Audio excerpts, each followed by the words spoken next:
welcome back to Yanti Family Channel. Sebelumnya gimana kabarnya saudara onlineku dimanapun kalian berada. Semoga sehat walafiat, tidak kekurangan sesuatu apapun. Jangan lupa bahagia dan selalu bersyukur ya. Hari ini seperti biasanya aku live sama temanku yang di UK, sama-sama youtubernya dan youtuber udah terkenal teman-teman ya. Namanya Dian Bara, pasti nggak asing lagi, dan beliau nikah sama orang UK.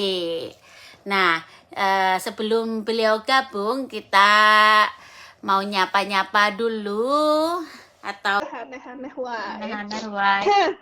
Nah, tadi malah tadi bingung kiar ngomong. Malah tadi bingung topiknya. Ya wes lah topiknya nganu wae wes. Apa?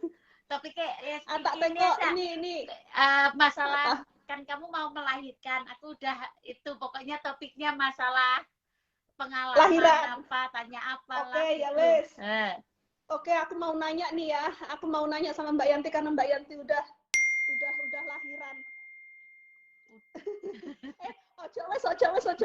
Malah nervous. Enggak. Karena banyak banget itu yang nanya sama aku. Topiknya topik masalah suami bule aja deh. Ya wes, apa? Gimana caranya trik dan tips supaya kita dapat suami bule? Ayo caranya gimana? Karena itu banyak banget yang mempertanyakan itu. Ayo. Tipe apa ya? Harus cantik sih, karena jodoh nggak tahu apa triknya apa. Triknya apa, tipsnya apa? Ini ala Mbak Yanti guys. Karena biasanya banyak banget yang nanyain, yang DM aku tuh banyak banget, Mbak. Caranya cari suami bule itu kayak gimana? Banyak banget itu yang nanyain. Sebenarnya kalau itu nggak ada trik sih sayang, karena jodoh aja loh. Walaupun kita pakai kan, bener trik ya? pelet, kalau trik apa, kalau nggak jodoh ya tetap aja nggak bisa bersuamikan bule. Nah, makanya kan. Kalau menurut aku sih orang bule itu kan banyak yang bilang, oh kalau mau dapat suami bule kita harus kayak gini, kulitnya harus eksotik, kulitnya harus seperti ini. Sebenarnya kebanyakan gini juga sayang yang bilang, kebanyakan kenapa sih bule itu suka sama yang jelek-jelek, hitam, bla bla bla bla bla. Itu apa? Udah gitu muka babu kan? Gitu kan ya. Aduh sampai nangis. Oke, kalau menurut aku nggak semua bule itu suka yang kulitnya hitam-hitam kayak gitu, enggak. Karena sih, suami aku tuh karena suami aku tuh nggak suka kalau aku kulitnya terlalu hitam banget. Pokoknya natural aja kayak kulitnya orang Indonesia aja gitu. Jadi nggak harus yang kayak gitu kan. Terus kan pasti kan banyak yang komen kan kalau bule itu suka banget sama yang muka babu. Gitu kan. Banyak kan. Iya, kalau menurut aku sih jodoh ya. Karena jodoh sih sayang. Karena kita nggak tahu juga. Tuh. Jadi jangan kalau mau dapat suami bule nggak usah dihitem-hitemin guys. Nggak usah diputih-putihin. Nggak usah diputih-putihin, natural aja. Iya. Namanya jodoh itu nggak akan kemana, juga jodoh itu nggak bisa dicari ya nggak sih? Benar. Oke, kita bahas lahiran juga deh, biar kita ada topik juga, karena ini sebenarnya live yang tidak terduga-duga. Harusnya aku tuh live di tempatnya Mbak Yanti. Tadi itu ngepres dirimu jadi apa? Jadi blank. Ya Allah, aku ngepres itu sampai berapa puluh kali tahu, nggak bisa-bisa. Lah ya. Di tempatnya sampai. Oke, karena berhubung aku mau lahiran, aku mau tanya sama Mbak Yanti. Mbak Yanti kan habis baru aja lahiran. Mbak Yanti tuh udah pernah lahiran keduanya, udah pernah normal, udah pernah sesar, ya kan? Ya, benar. Nah, aku mau tanya nih, berhubung ini pertama kali banget, ini launching pertama aku lahiran, perbedaan lahiran sesar sama normal. Apa yang bener-bener kayak perbedaan signifikan kayak gitu, ayo. Oke, kalau normal itu mungkin kita sakitnya lebih dahulu ya, kayak apa itu ngarani kontraksi, ada ini itu, pokoknya ya sakit lah di perut. Tapi enaknya kalau normal itu recovernya itu lebih gampang, mungkin lebih penyembuhannya cepat ya. Penyembuhannya lebih cepat. Kalau sesar, aku aja sudah 3 bulan sekarang ini kalau ngangkat berat itu, walaupun sekarang udah nggak terasa apa-apa, masih agak sedut-senut. Aduh. Ngerti, paham? Iya sih ya. Kalau normal kayaknya kerucut, habis itu udah paling sakit di bagian ononya, paling cuma sebentar. Terus gimana? Di bagian ononya kan bener ya, paling itu. Terus recovernya sangat cepat sekali sih. Mending kalau bisa normal. Kalau emang nggak bisa kayak aku kan udah divonis sama dokter udah nggak bisa normal ya sejak yang Erik, karena bobot anakku itu melampaui pinggulku, melampaui jalan lahir. 4,3 kilogram. Terus seandainya kita maksain untuk lahiran normal itu tidak bisa, karena pinggulku itu nggak bisa nggak bisa mencukupi kepala babynya. Oh, pinggulnya kecil. Pinggulku kecil berarti. Dengan bayi berat 4,3 itu nggak mampu gitu. Jadinya sebelum lahiran sesar itu waktu itu 8 bulan udah dibilang, padahal suruh diet juga itu, udah diet udah apa, tapi waktu udah 9 bulan menginjak 37 minggu itu udah ini harus sesar aja, soalnya kalau maksa untuk normal bahaya untuk akunya dan babynya juga. Iyalah. Bisa ketubarnya nanti pecah duluan, kering, malah bahaya untuk bayinya. Akhirnya aku lahiran sesar yang ketiga, soalnya gede semuanya. Oke. Kalau aku sih untuk sampai saat ini sih semuanya masih normal, kepala udah di bawah semua. Tapi aku udah mulai kayak ngerasain kontraksi palsu gitu loh. Kayak kemarin itu aku pagi sama sore ngerasain 2 kali. Kayak aduh, pokoknya loro wes. Terus habis itu cuma berapa menit aja, terus habis itu hilang. Terus sore itu kayak gitu lagi. Iya sih. Tapi yang nggak tahu lah, pokoknya semoga-moga aja normal. Moga-moga normal, lancar, sehat, dua-duanya itu yang terpenting. Normal atau sesar itu nggak masalah sih, yang penting apa? Sehat baby dan maminya. Sabar pastinya ya sayang ya. Banget. Ini udah pokoknya baju-baju udah selesai, tinggal nyuci aja, terus sama bikin ininya dekor baby cot-nya gitulah pokoknya. Wes semuanya udah aman, wes udah nggak belanja lagi, capek soalnya udah nggak bisa buat belanja lama-lama sekarang, udah gampang capek. Oh, ada yang tanya tadi, nggak tahu udah ke atas tuh, kenapa yang dulu bisa normal, yang sekarang kok enggak? Karena bobotnya ya Bunda, yang dulu aku lahiran di Indonesia itu bobotnya kecil Bunda, cuma 3 kilo. Wow, berarti si Putri itu 3 kilo berarti? Nah, 3 kilo aja kurang kayaknya. Cuma berarti Elsa ini 4 kilo lebih ya? 4,3. Kalau Elsa 3,9. 3,9, wow. Erik 4,3. Alex 4,1. Elsa 3,9. Gede-gede semuanya. Cewek mungkin ya, anak cewek itu mungkin agak sedikit kecil kali ya. Sedikit. Tapi aku nggak tahu ya, perut aku ini gede banget. Aku nggak tahu kayaknya entah anaknya yang gede atau mungkin ketubannya yang gede, tambahan plasenta. Karena jenis bayi sama, kalau anakku bayinya yang gede, ketubannya nggak begitu gede. Mungkin kan kebanyakan ada yang ketubannya gede, terus bayinya itu normal kayak gitu. Ada juga, jadi lebih enak kalau anaknya gitu ya? Normal aja, ketubannya gede, lebih perucut gitu kayak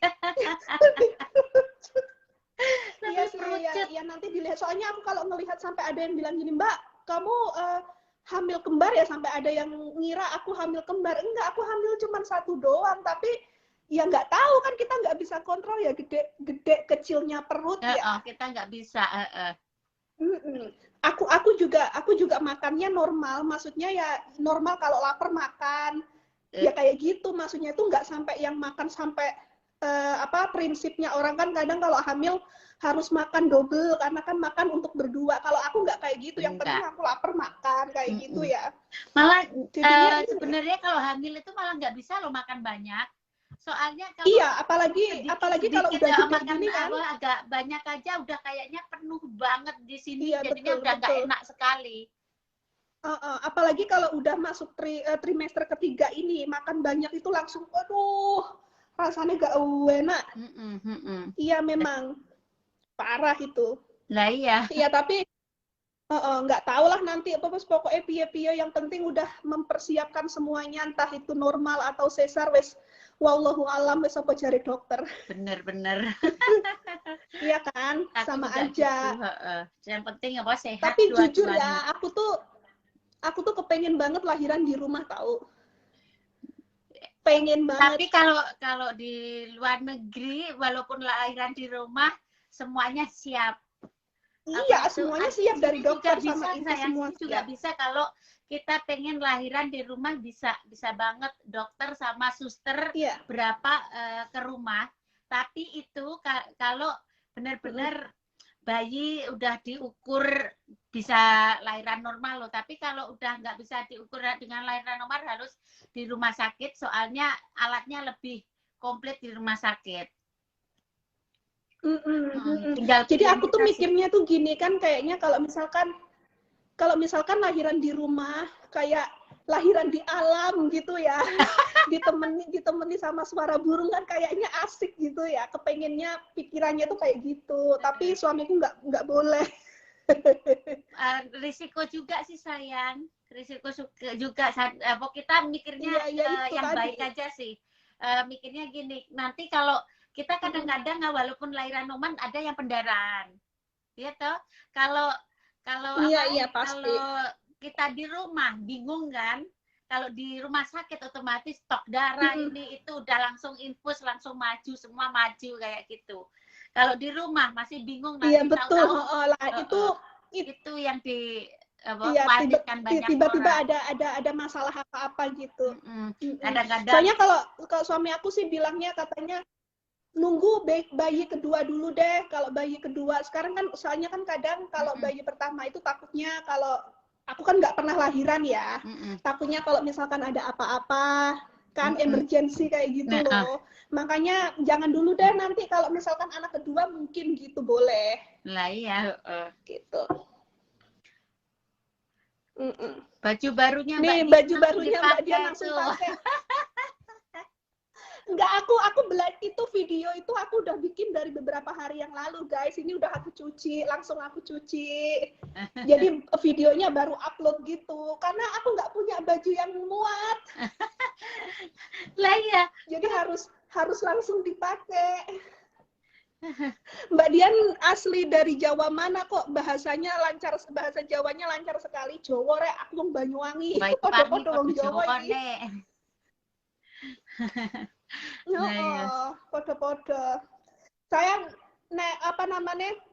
terus kalau sampean kan nggak nyusui, nggak pakai formula kan, Pak? Maksudnya nggak pakai susu formula ya, pakai ASI. Iya kan? Iya, jadi ini juga salah satu yang aku agak bingung, soalnya kan mungkin sampean kan udah bayi yang kebeberapa ya. Kalau aku kan baru pertama. Dan aku nggak tahu nanti ASI aku langsung keluar atau enggak. Itu aku tuh bingungnya nanti gimana pasan. Enggak, kan paling enggak 1 hari, 2 hari pasti enggak keluar. Di rumah sakit pasti disediakan ASI sama dokternya, disediakan ASI biar anak kita itu tidak dehidrasi. Tapi sebelum 48 jam anak kita cuma ngenyot itu tidak masalah kok, karena ngenyot itu ada kayak kuning-kuning itu susu, tapi kuning cuma sedikit, itu aja tidak apa-apa, udah mencukupin bayi baru lahir. Itu cukup ya. Itu sebenarnya salah satu yang itu adalah salah satu yang bikin aku lumayan mikir, lumayan stres. Aku takutnya gini, ntar kalau misalkan ASINya nggak keluar gimana? Takut anakku makan apa, kayak gitulah pokoknya pikirannya sampai ke situ. Soalnya kalau di rumah sakit sudah benar-benar disediakan ya, disediakan semuanya.